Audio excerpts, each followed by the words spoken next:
الحمد لله نحمده ونستعينه ونستغفره ونعوذ بالله من شرور أنفسنا ومن سيئات أعمالنا من يهده الله فلا مضل له ومن يضلله فلا هادي له أشهد أن لا إله إلا الله وأشهد أن محمدا عبده ورسوله اللهم صل على محمد وعلى آل محمد كما صليت على إبراهيم وعلى آل إبراهيم إنك حميد مجيد اللهم بارك على محمد وعلى آل محمد كما باركت على إبراهيم وعلى آل إبراهيم إنك حميد مجيد قال الله تعالى في القرآن الكريم بعد أعوذ بالله من الشيطان الرجيم بسم الله الرحمن الرحيم يا أيها الذين آمنوا اتقوا الله حق تقاته ولا تموتن إلا وأنتم مسلمون وقال أيضا يا أيها الناس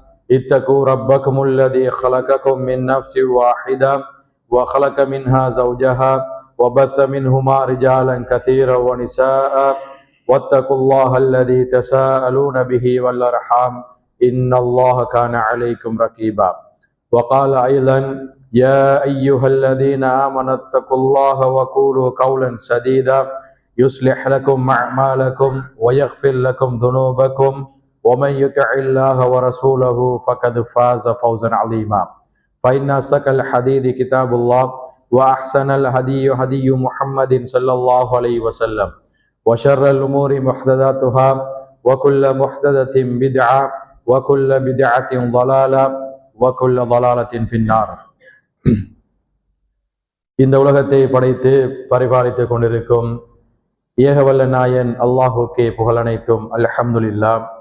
சத்திய தூதகர் சன்மார்க்க போதகர் எமக்கெல்லாம் வழிகாட்டி எமது ரசூலே கரீம் ஸல்லல்லாஹு அலைஹி வஸல்லம் அன்னவர்கள் மீதிலும் அன்னவர்களின் அடிச்சுவடுகளை அடியும் தவறாது பின்பற்றி வாழ்ந்த சஹாபாக்கள் தாபிஊன்கள் தாபிஈன்கள் நாளை மறுமை நாள் வரைக்கும் அந்த வழிகாட்டல்களை பின்பற்றவிருக்கும் அனைவர் மீதிலும் சாந்தியும் சமாதானமும் உண்டாவதாக.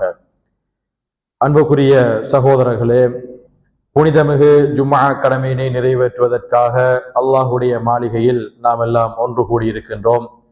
எந்த விடயங்களை அல்லாஹு தஆலாவும் அவருடைய தூதரும் எங்களுடைய வாழ்க்கையில் எடுத்து நடக்குமாறு ஏவியுள்ளார்களோ அந்த விடயங்களை செய்வதனூடாக சுவனம் செல்லலாம் என்று எங்களுக்கு நற்செய்தி கூறியிருக்கின்றார்களோ அந்த விடயங்களை எங்களுடைய வாழ்க்கையில் முடியுமான அளவு எடுத்து நடந்தும் எந்த விடயங்களை விட்டு தவிர்ந்து வாழுமாறு எச்சரிக்கை செய்துள்ளார்களோ அந்த விடயங்களை செய்தால் நரகம் செல்ல முடியும் என்கின்ற ஒரு விடயத்தையும் எச்சரிக்கையும் எங்களுக்கு செய்துள்ளார்களோ அந்த விடயங்களை எங்களுடைய வாழ்க்கையிலிருந்து முற்றுமுழுதாக தவிர்ந்து வாழ வேண்டும் என்று அடியேனுக்கும் அப்பால் உங்களுக்கும் வசியத் செய்து கொண்டு அல்லாஹ்விடத்தில் பிரார்த்தனையும் செய்து கொள்கின்றேன்.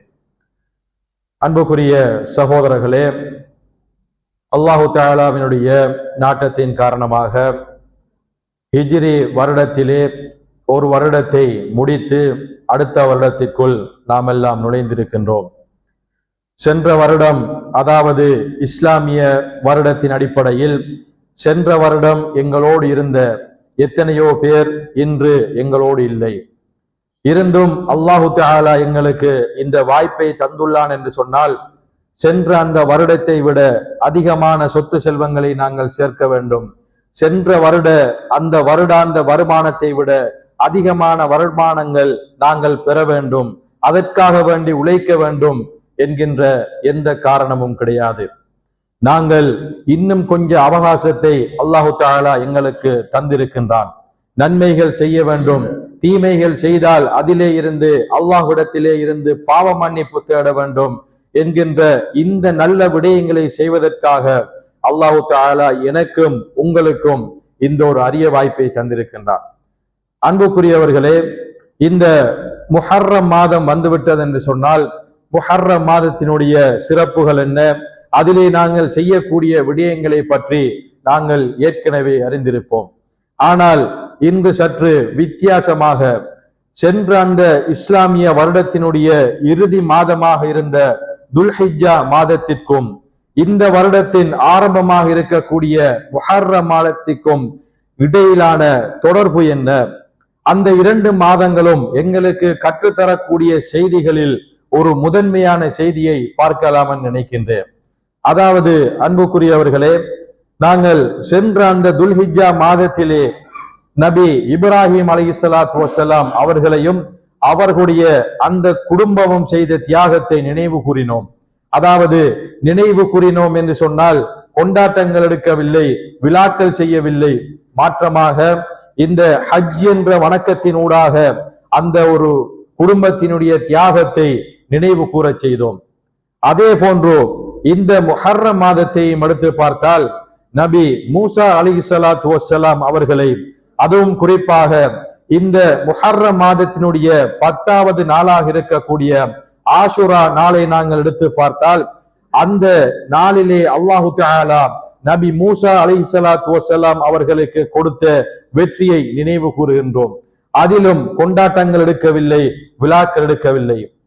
அன்புக்குரியவர்களே, இந்த இரண்டிலும் இருந்து எங்களுக்கு வரக்கூடிய விடயம் என்னவென்றால், இந்த 2 மாதத்திலும் அல்லாஹு தஆலா நபிமார்களுக்கு இந்த சோதனையை கொடுத்தான், கஷ்டங்களை கொடுத்தான்.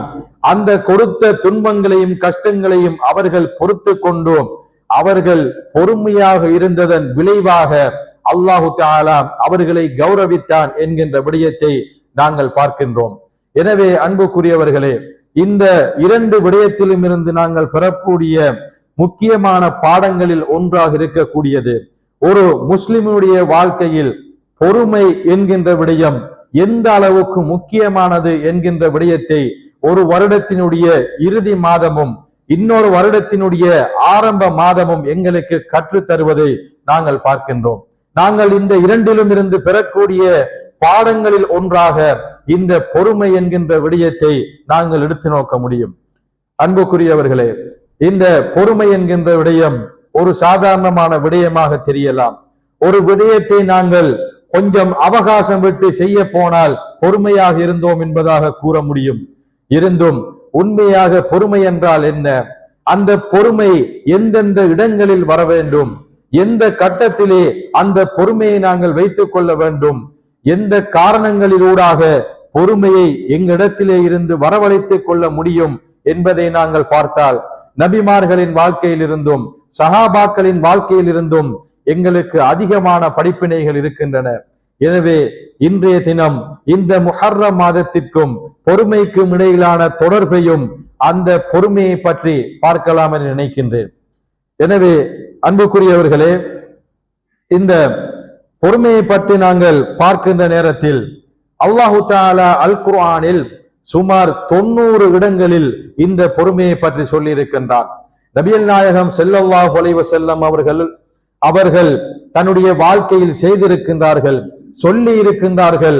இப்படி இந்த அளவுக்கு முக்கியத்துவம் வாய்ந்த ஒரு விடயமாக இந்த பொறுமை இருக்கின்றது. நாங்கள் சாதாரணமாக அதை நினைத்துக் கொள்ள முடியும்.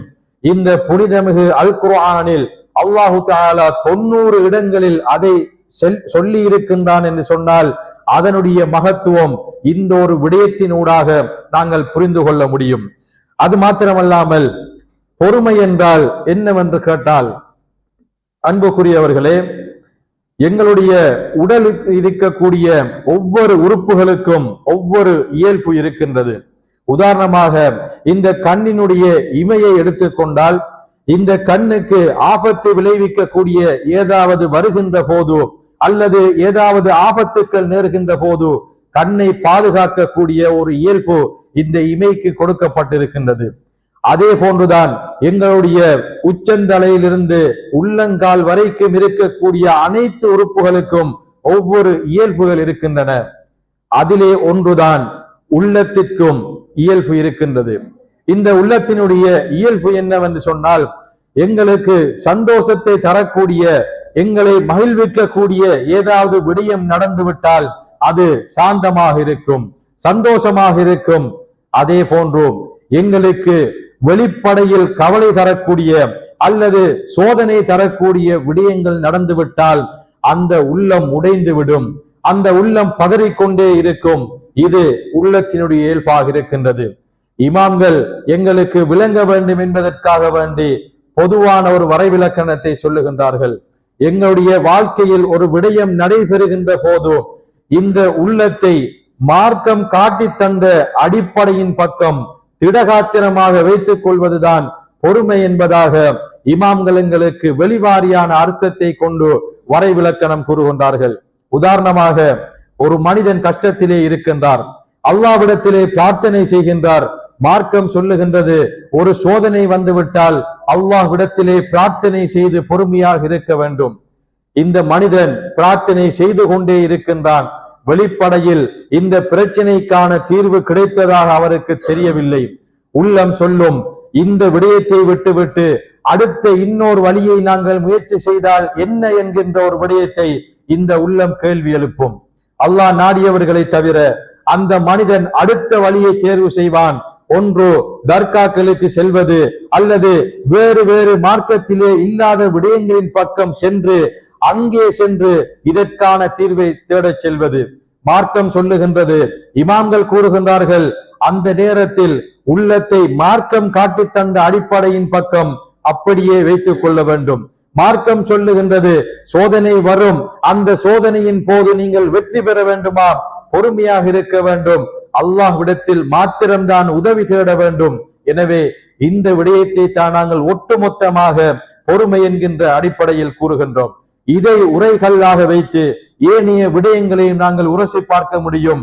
எந்த விடயங்கள் பொறுமைக்குள் வரும், இந்த விடயத்திலே நான் பொறுமையாக இருக்கின்றேனா என்பதை நாங்கள் அதிலே இருந்து பெற முடியும். அடுத்ததாக அன்புக்குரியவர்களே, இந்த பொறுமை என்கின்ற விடயம் யாருடைய பண்பு? பணக்காரர்களின் பண்பா, ஏழைகளின் பண்பா, பெரியவர்களின் பண்பா, சிறியவர்களின் பண்பா? யாருடைய பண்பு? இந்த பண்பு யாருடைய பண்பு என்று சொன்னால் முஃமின்களுடைய பண்பு என்பதாக அல்லாஹு தஆலா கூறி காட்டுகின்றான். அல்லாஹு தஆலா அல் குர்ஆனிலே சூரத்துல் பக்கராவினுடைய 153வது வசனத்திலே கூறுகின்றான், யா அய்யுஹல்லதீன ஆமனு, ஈமான் கொண்ட விசுவாசிகளே, இஸ்தஈனு பிஸ்ஸப்ரி வஸ்ஸலாம், நீங்கள் அல்லாஹ்விடத்தில் பொறுமையை கொண்டும் தொழுகையை கொண்டும் உதவி தேடுங்கள்.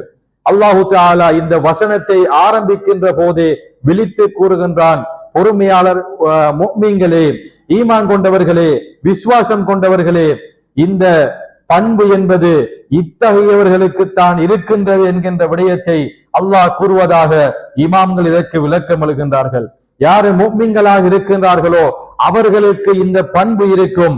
இந்த பண்பு இருந்தால் நான் வெற்றி அடைந்து விட்டேன் என்கின்ற விடயத்தையும் நாங்கள் உறுதியாக சொல்ல முடியும். அல்லாஹ் அனைத்தையும் நன்கறிந்தவன்.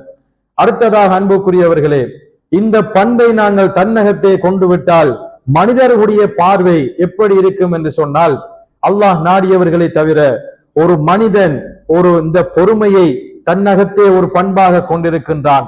எந்த விடயத்திலும் பொறுமையை கடைபிடிப்பவனாக இருந்தால் அந்த மனிதர்கள் கூறுகின்ற விடயம் என்னவென்றால், நீர் ஒரு பலசாலி இல்லாமல் இருக்கின்றாய், நீர் ஒரு பலவீனமான மனிதனாக இருக்கின்றாய், இந்த பிரச்சினை எப்படி அணுக வேண்டும் என்பதை தெரியாமல் இருக்கின்றாய், நீ ஒரு கோழையாக இருக்கின்றாய்.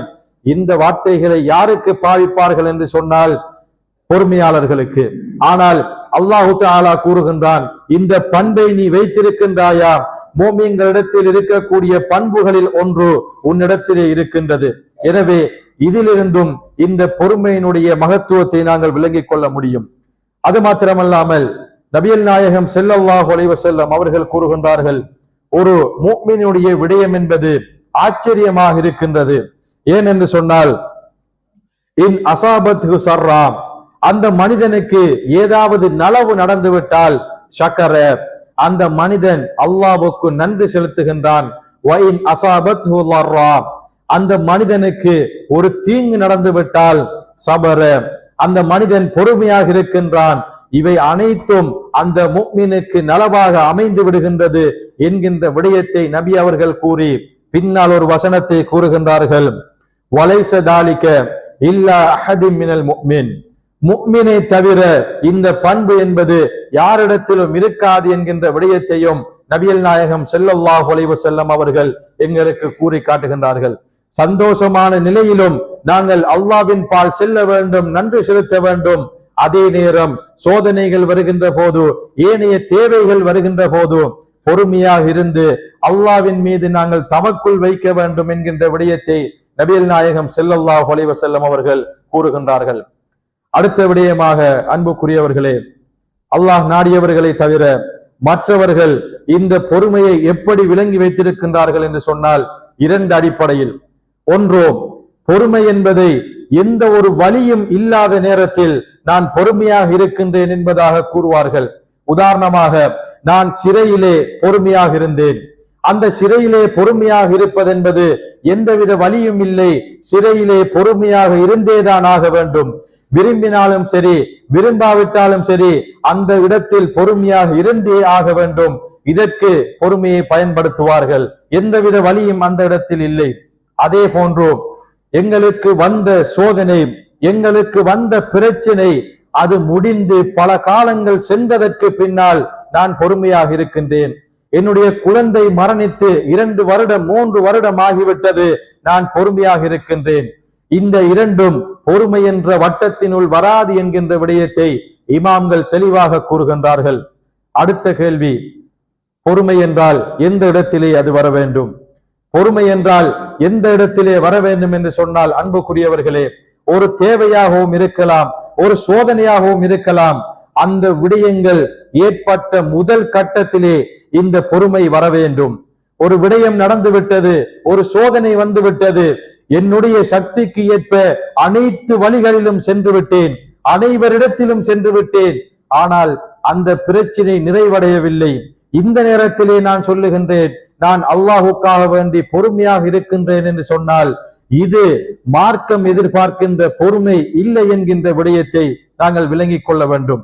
இதற்கு ஒரு அருமையான உதாரணமாக, ஒரு முறை நபிகள் நாயகம் ஸல்லல்லாஹு அலைஹி வஸல்லம் அவர்கள் ஒரு வழியினால் சென்று கொண்டிருக்கின்றார்கள்.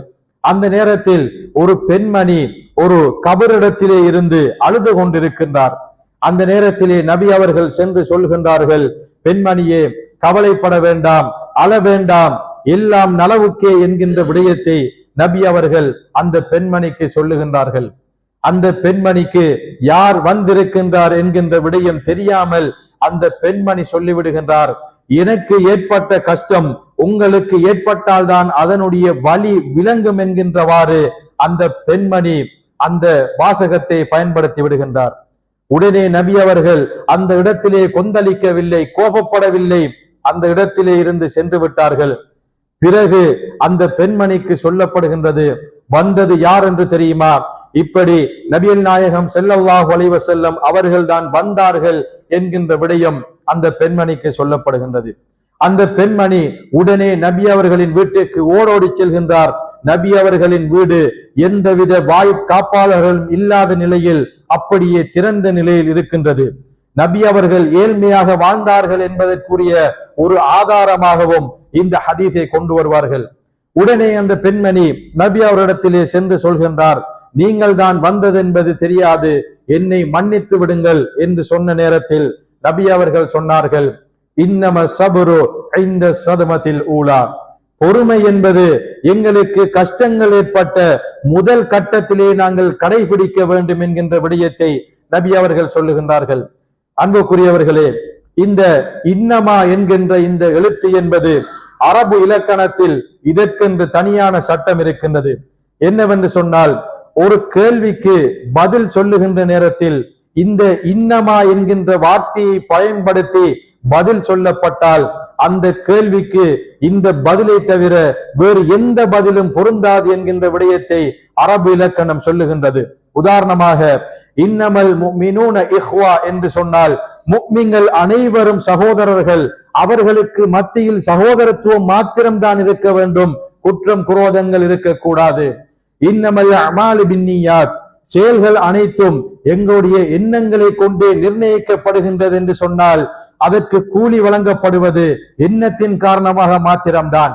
யார் செய்கின்றார், எந்த சந்தர்ப்பத்தில் செய்கின்றார், எப்படியே செய்கின்றார், எந்தவித விடயமும் கணக்கெடுக்கப்படாது. இன்னமா பாவிக்கப்பட்டால் அதற்கு பிறகு வருவது அதுதான் விடையாக இருக்கும். அதே போன்றுதான் நபி அவர்கள் சொல்லுகின்றார்கள், இன்னம சபுரு இந்த சதமத்தில் ஊலா, இந்த பொறுமை என்பது எங்களுக்கு கஷ்டங்கள், சோதனைகள், தேவைகள் ஏற்பட்ட முதல் கட்டத்திலே நாங்கள் கடைபிடிக்க வேண்டும் என்கின்ற விடயத்தை நபி அவர்கள் இந்த சந்தர்ப்பத்தில் கூறுகின்றார்கள். அது மாத்திரமல்லாமல் இந்த ஹதீஸிலே இருந்து பார்க்கக்கூடிய இன்னொரு படிப்பினை என்னவென்றால், அன்புக்குரியவர்களே, நபி அவர்கள் அந்த பெண்மணிக்கு சொன்னது நல்ல உபதேசம். அந்த பெண்மணி நலவு செய்வதற்கான வழியை நபி அவர்கள் காட்டினார்கள். அந்த பெண்மணி நபி அவர்களின் மீது கோபப்பட்டு அந்த வார்த்தையை பயன்படுத்தினார். நபி அவர்கள் அந்த நேரத்தில் பொறுமையை இழக்கவில்லை. நபி அவர்கள் அந்த நேரத்தில் முதல் கட்டத்திலே பொறுமையாக இருந்தார்கள். நான் யார் என்று தெரியுமா, உனக்கு நலவைத்தானே சொன்னேன், எனக்கு எதிர்த்து கதைக்கின்றாயா என்றெல்லாம் அந்த இடத்தில் நபி அவர்கள் பொறுமையை இழக்கவில்லை. அதுதான் நபி அவர்கள் எங்களுக்கு காட்டித் தந்த வழி என்பதையும் இந்த ஹதீஸிலே இருந்து நாங்கள் பார்க்க முடியும். அடுத்ததாக அன்புக்குரியவர்களே, இந்த பொறுமை என்பதை நாங்கள் எந்த கட்டத்திலே மேற்கொள்ள வேண்டும், எந்த கட்டத்திலே இந்த பொறுமையை கடைபிடிக்க வேண்டும் என்று சொன்னால், இமாம்கள் பிரதானமாக 3 வகைப்படுத்துகின்றார்கள். இருந்தும் மக்களுக்கு தெளிவூட்டுகின்ற வகையில் அதை இன்னும் சில உபபிரிவுகளாக இமாம்கள் பிரித்து தருகின்றார்கள். அதிலே முதலாவது இடம் என்னவென்று சொன்னால், எங்களுக்கு ஏற்படுகின்ற சோதனைகளின் போது நாங்கள் பொறுமையாக இருக்க வேண்டும். அதிகமாக பொறுமையை பற்றி பேசுகின்ற நேரத்தில் சோதனையை உதாரணமாக கூறுவார்கள். சோதனையின் போது மாத்திரம்தான் பொறுமையாக இருக்க வேண்டும் என்கின்ற அர்த்தம் கிடையாது. நாங்கள் பொறுமையாக இருக்கக்கூடிய இடங்களில் ஒன்றுதான் அந்த சோதனை. எனவே முதலாவது இடம் என்னவென்று சொன்னால், எங்களுக்கு ஏற்படுகின்ற சோதனைகளின் போது பொறுமையாக இருக்க வேண்டும். ஏழை நினைக்க கூடாது பணக்காரர்களுக்கு சோதனை வருவதில்லை என்று, சிறியவர்கள் நினைக்க கூடாது பெரியவர்களுக்கு சோதனை வருவதில்லை என்று அல்லாஹு தஆலா அல் குர்ஆனிலே கூறுகின்றான். லக்கத் ஹலக்னல் இன்சான ஃபீ கபத், மனிதன் சோதனைகளில் மூழ்கியவனாகவே படைக்கப்பட்டுள்ளான் என்கின்ற விடயத்தை அல்லாஹு தஆலா கூறுகின்றான். அதிலே எந்தவித தவிர்க்கின்ற விடயத்தையும் அல்லாஹு தஆலா கூறவில்லை. பணக்காரர்களுக்கு சோதனை இல்லை, ஏழைகளுக்கு மாத்திரம்தான் சோதனை, அவர்களுக்கு இல்லை இவர்களுக்கு இல்லை என்று சொல்லவில்லை. யாரெல்லாம் மனிதன் என்கின்ற வட்டத்தினுள் உள்வாங்கப்படுவார்களோ அவர்கள் அனைவருக்கும் சோதனை வரும் என்கின்ற விடயத்தில் எந்தவித சந்தேகமும் கிடையாது. உதாரணமாக சொல்ல போனால், ஜனாதிபதிக்கு சோதனை வருகின்றது, ஒரு ஜனாதிபதிக்கு கீழே இருக்கக்கூடிய மக்களுக்கு சோதனை வருகின்றது என்கின்ற உதாரணத்தை பார்ப்பதை தவிர்த்து, இந்த உலகத்திலே மிகவும் கொடியவனாக இருந்த ஃபிரௌனுக்கு சோதனை வந்தது. அதே போன்று இந்த உலகத்திலே உத்தம மனிதனாக இருந்த நபியல் நாயகம் ஸல்லல்லாஹு அலைஹி வஸல்லம் அவர்களுக்கும் சோதனை வந்தது என்று சொன்னால், நான் 50 வருடம் 60 வருடம் தொழுது கொண்டிருக்கின்றேன், அல்லாஹ்வுக்காக வேண்டி வணக்கம் செய்கின்றேன், எனக்கு சோதனை வராது என்பதாக மார்க்கத்தில் எந்த இடத்திலும் கிடையாது. அல்லாஹு தஆலாவினுடைய இரக்கம் என்பது மறுமை நாளையில் நல்லவர்களுக்கு மாத்திரம். ஆனால் உலகத்திலே இருக்கின்ற போது அல்லாஹு தஆலா எங்களை சோதிப்பதற்காக வேண்டி, எங்களை பரீட்சிப்பதற்காக வேண்டி சோதனை வரும் என்கின்ற விடயத்தை நாங்கள் விளங்கிக் கொள்ள வேண்டும். இப்படி சோதனை வருகின்ற போது நாம் நிலை குலைந்து விடக்கூடாது. நான் அதிகமாக நன்மைகள் செய்கின்றேன், அல்லாஹ்வுக்காக வேண்டி என்றே வாழ்கின்றேன், எனக்குத்தான் சோதனைகள் வருகின்றது என்று யார் உள்ளத்தை மார்க்கத்தின் பக்கம் திடகாத்திரமாக வைத்துக் கொள்ள தவறுவாரோ அவர் பொறுமையை இழந்து விடுவார். அந்த நேரத்திலே மார்க்கத்துக்கு முரணான வார்த்தைகளை பேசி விடுவார். அல்லாஹ் பாதுகாக்க வேண்டும். அல்லாஹ்வை தன்னுடைய வார்த்தையின் மூலமாக இகழ்ந்து விடுவார், அந்த ஒரு மன உடைவின் காரணமாக.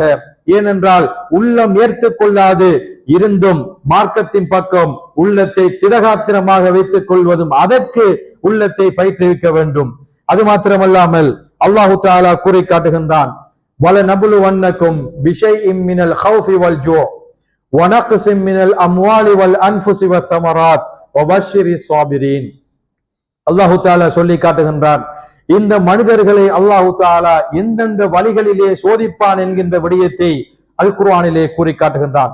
முதலாவதாக பிஷைஇம் மினல் ஹௌஃபி வல் ஜூ, பயத்திலே சிறிதளவை கொண்டும் பசியிலே சிறிதளவை கொண்டும் அல்லாஹு தஆலா எங்களை சோதிப்பான்.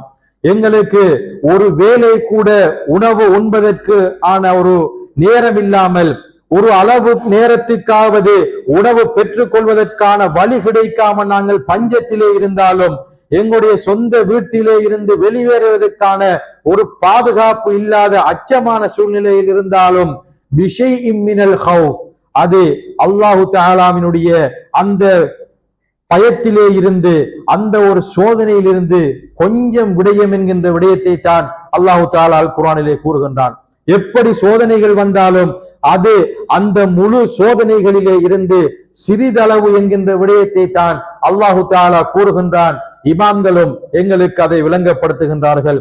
வனக்ஸிம் மினல் அம்வாலி வல் அன்ஃபுஸி வஸ்ஸமராத், எங்களுடைய விளைச்சல்களை அழிப்பதை கொண்டும் எங்களுக்கு நெருக்கமான உறவினர்களை மரணிக்க செய்வதை கொண்டும் எங்களுடைய வாழ்வாதாரத்தை அழிப்பதை கொண்டும் அல்லாஹு தஆலா எங்களை சோதிப்பான். அந்த நேரத்திலே இந்த மனிதன் எப்படி இருக்கின்றார்? தன்னுடைய சிறிய குழந்தை மரணித்து விட்டது என்று சொன்னாலும் சரி, என்னுடைய வயதான தந்தை மரணித்து விட்டார் என்று சொன்னாலும் சரி, நான் எப்படி நடந்து கொள்கின்றேன்? பொறுமையாக இருக்கின்றேனா அல்லது ஆத்திரப்படுகின்றேனா? அல்லாஹு தஆலா எங்களை சோதிப்பான். இந்த விடயங்களை சொல்லிவிட்டு இறுதியாக இந்த பரீட்சையினுடைய முடிவை கூறுகின்றான். வபஷிரி ஸாபிரீன், நபியே, நீங்கள் யாரெல்லாம் பொறுமையாளர்களாக இருக்கின்றார்களோ அவர்களுக்கு நன்மாராயம் கூறுங்கள் என்கின்ற விடயத்தை அல்லாஹு தஆலா கூறி காட்டுகின்றான். எனவே அன்புக்குரியவர்களே, இந்த சோதனைகளின் போது பொறுமையாக இருக்க வேண்டும் என்பது முதலாவது விடயமாக இருக்கின்றது. இரண்டாவது விடயம் என்னவென்று சொன்னால் அஸ்ஸப்ரு அலா தாஅத்தில்லாஹ். இரண்டாவது விடயம், அல்லாஹு தஆலாவின் பால் வணங்குவதிலே நாங்கள் பொறுமையாக இருக்க வேண்டும். எங்களுடைய வணக்கங்கள் அனைத்தையும் எடுத்து பார்த்தால் அதிலே இருக்கக்கூடிய ஒரு அங்கம் இந்த பொறுமையாக இருக்கும். தொழுகையை எடுத்து பார்த்தால், நோன்பை எடுத்து பார்த்தால், ஜகாத் சதகாக்களை எடுத்து பார்த்தால், ஹஜ்ஜை எடுத்து பார்த்தால் அனைத்திலும் பொறுமை இருக்கும். உதாரணமாக சொல்ல போனால், எங்களுக்கு நோன்பு வருவது அதிகமான நேரங்களில் மிகவும் கோடையான அந்த நேரத்திலேதான் எங்களுக்கு நோன்பு வரும். அந்த நேரத்திலே ஒரு மனிதன் அல்லாஹுக்காக மாத்திரம் அந்த நோன்பை பேணுதலாக நோக்க வேண்டும் என்று சொன்னால் அவனுக்கு இருக்கக்கூடியது இஹ்லாஸ் இருக்க வேண்டும், தக்வா இருக்க வேண்டும். அதுக்கு அடுத்ததாக இருக்கக்கூடியது அந்த மனிதனுக்கு பொறுமை இருக்க வேண்டும். அல்லாஹுக்காகத்தான் இதை செய்கின்றேன் என்கின்ற பொறுமை இருந்தால்தான் அந்த வணக்கத்தை செய்ய முடியும். லுஹருடைய அதான் சொல்லப்படுகின்றது, என்னுடைய வர்த்தகத்தை மூடிவிட்டு பள்ளிக்கு செல்ல வேண்டும் என்று சொன்னால் எனக்கு பொறுமை வேண்டும். அந்த நேரத்திலே இருக்கக்கூடிய லாபம் இல்லாமல் சென்று விடுமோ என்கின்ற அச்சம் வந்துவிட்டால் நாங்கள் பள்ளிக்கு செல்ல மாட்டோம். அந்த வணக்கம் அந்த இடத்திலே துண்டிக்கப்பட்டு விடும்.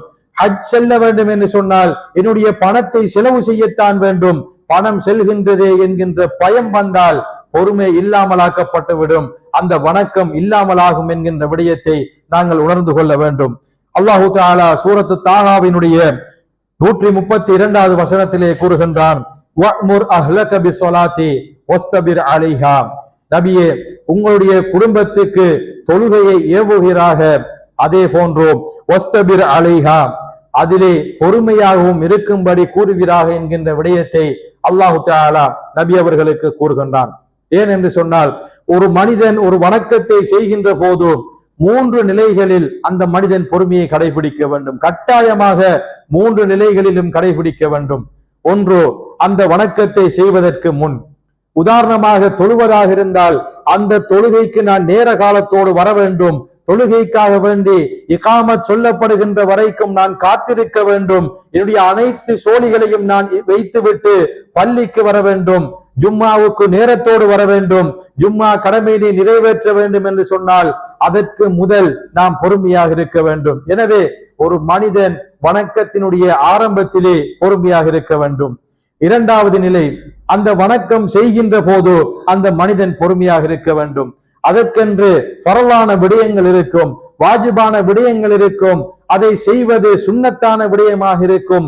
அந்த விடயங்களை செய்து அந்த அமலை பூரணப்படுத்த வேண்டும் என்று சொன்னால் அவசரப்படாமல் நிதானமாக பொறுமையை கடைபிடிக்க வேண்டும். மூன்றாவது படித்தரம், அந்த வணக்கத்தை செய்வதற்கு பின்னால் நாங்கள் பொறுமையை கடைபிடிக்க வேண்டும். ஒரு மனிதர் அனைத்து விடயங்களையும் அனைத்து அமல்களையும் நல்லதாக செய்துவிட்டு இறுதியாக புறம் பேசிக் கொண்டிருக்கின்றார், முகஸ்துதிக்காக செய்து கொண்டிருக்கின்றார், மற்ற மனிதரிடத்திலே சென்று இதை பற்றி சொல்லிக் கொண்டிருக்கின்றார், கோல் பேசுகின்றார். அவர் செய்த அமல் என்பது ஒரு ஓட்டை பையினுள் நாங்கள் பொருளை நிரப்புவதைப் போல எந்தவித பிரயோசனமும் கிடையாது. ஏனென்றால் எங்களுக்கு அந்த வணக்கத்தை செய்ததற்கு பின்னாலும் அதை பேணுவதற்கும் பொறுமை கட்டாயம் இருக்க வேண்டும். எனவே இரண்டாவது இடமாக நாங்கள் வணக்கம் செய்கின்ற போது பொறுமையை கடைபிடிக்க வேண்டும் என்கின்ற விடயத்தை நாங்கள் விளங்கிக் கொள்ள வேண்டும். வாஹிரு தஅவானா அனில் ஹம்துலில்லாஹி ரப்பில் ஆலமீன்.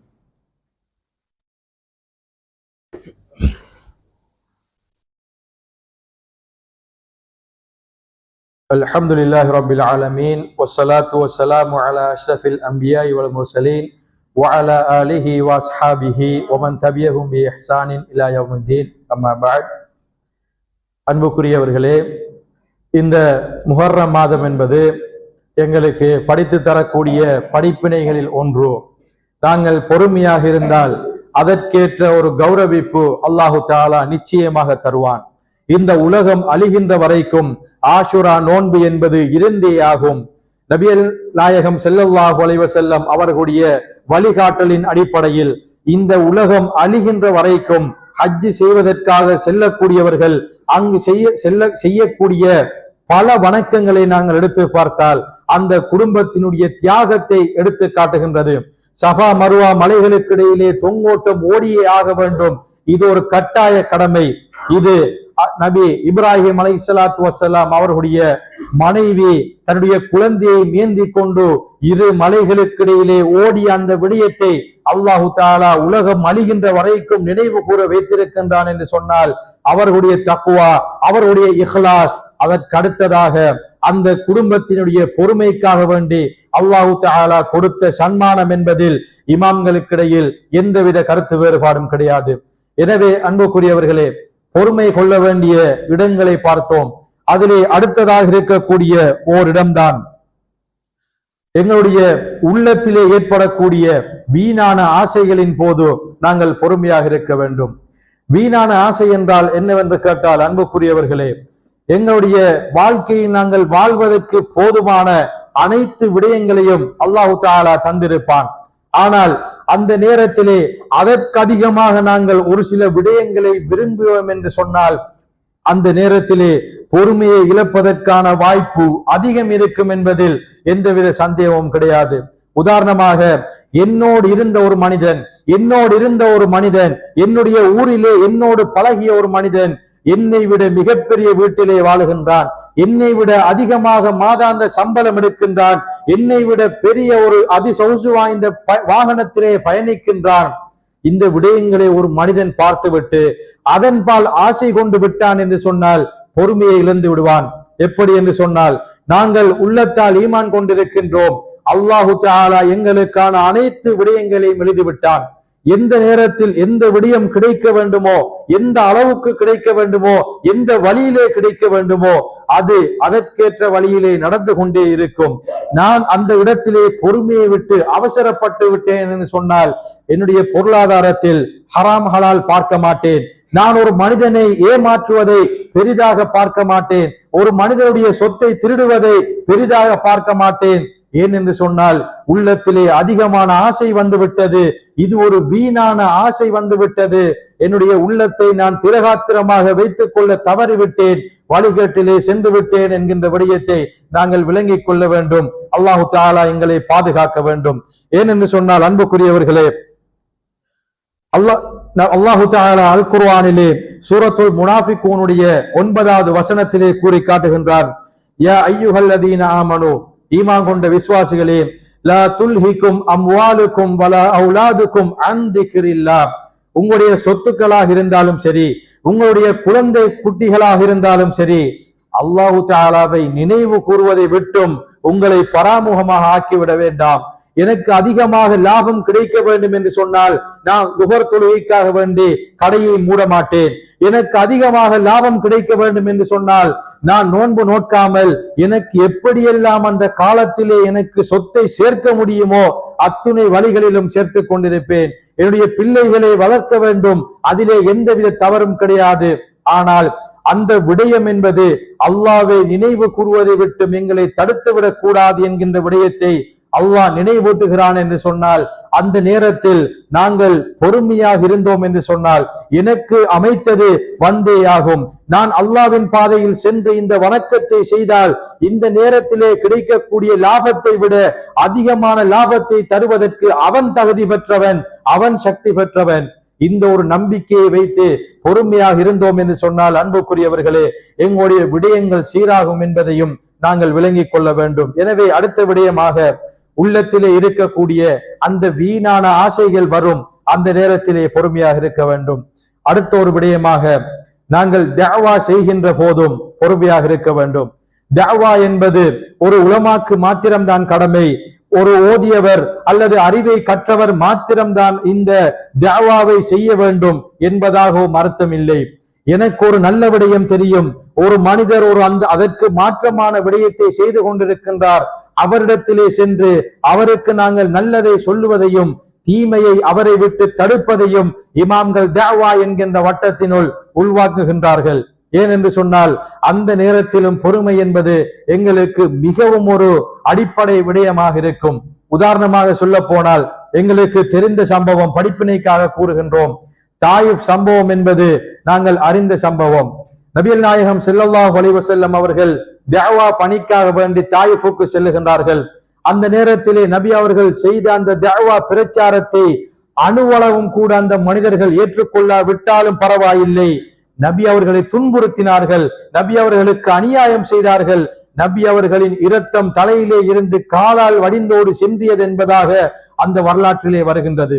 அந்த நேரத்திலே நபி அவர்கள் ஓய்வெடுக்கின்ற நேரத்தில் அல்லாஹ்வினுடைய கட்டளையின் காரணமாக மலக்குமார்கள் தன்னிச்சையாக வந்து நபி அவரிடத்தில் கேட்கவில்லை.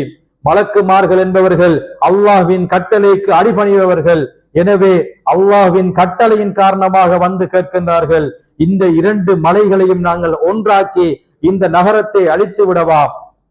நபி அவர்கள் கூறுகின்றார்கள், தேவையில்லை, இவர்கள் இஸ்லாத்தை ஏற்காவிட்டாலும் பரவாயில்லை, இவர்களுடைய சந்ததியினராவது இஸ்லாத்தை ஏற்கக்கூடும் என்பதாக கூறிவிடுகின்றார்கள். அந்த நாள் நபி அவர்கள் அந்த முதல் கட்டத்திலே பொறுமையை கடைபிடித்ததன் விளைவு இன்று நாங்கள் பார்த்து கொண்டிருக்கின்றோம். அந்த தாயிஃப் நகரம் என்பது முழுக்க முழுக்க முஸ்லிம்கள் சூழ்ந்த ஒரு நகரமாக இருக்கின்றது. அங்கு இருக்கக்கூடிய அனைவரும் முஸ்லிம்களாக இருக்கின்றார்கள். அன்று நபி அவர்கள் அந்த சோதனையின் ஆரம்ப கட்டத்தில் பொறுமையை கடைபிடித்தார்கள். அதன் விளைவு இன்று அந்த நகரம் முழுவதும் முஸ்லிம்களால் நிரம்பி வழிகின்றது என்கின்ற விடயத்தை நாங்கள் பார்க்கின்றோம். அதே போன்றுதான் நூஹ் அலைஹிஸ்ஸலாத்து வஸ்ஸலாம் அவர்களையும் எடுத்து பார்த்தால், சுருக்கமாக சொல்ல போனால் 950 வருடங்கள் பிரச்சாரம் செய்தார்கள். 1, 2, 3 வருடங்கள் அல்ல, 950 வருடங்கள் தன்னுடைய மகன், மனைவி உட்பட அதிகமானவர்கள் பிரச்சாரத்தை எதிர்க்கின்றார்கள். அந்த நேரத்திலும் நூஹ் அலைஹிஸ்ஸலாத்து வஸ்ஸலாம் அவர்கள் 10 வருடம் 20 வருடம் ஆகக்கூடியது 100 வருடத்தின் போதாவது பொறுமையை இழக்கவில்லை. 950 வருடங்களும் பொறுமையாக இருந்துவிட்டு அதற்கு அடுத்த நிலையிலும் பொறுமையை இழக்காமல் மார்க்கம் கூறியதின் பக்கம் செல்கின்றார்கள். அந்த சோதனை வந்ததன் பின்னர் அல்லாவின் பக்கம் மீளுகின்றார்கள், அல்லாவிடத்திலே பிரார்த்தனை செய்கின்றார்கள். வன்சுர்னி, என்னை பாதுகாப்பாயாக என்று அல்லாவிடத்திலே பிரார்த்தனை செய்கின்றார். அல்லாஹு தஆலா அந்த கூட்டத்தை மிகப்பெரிய வெள்ளப்பெருக்கை ஏற்படுத்தி அழித்தான் என்கின்ற விடயத்தை நாங்கள் வரலாறுகளிலே பார்க்கின்றோம்.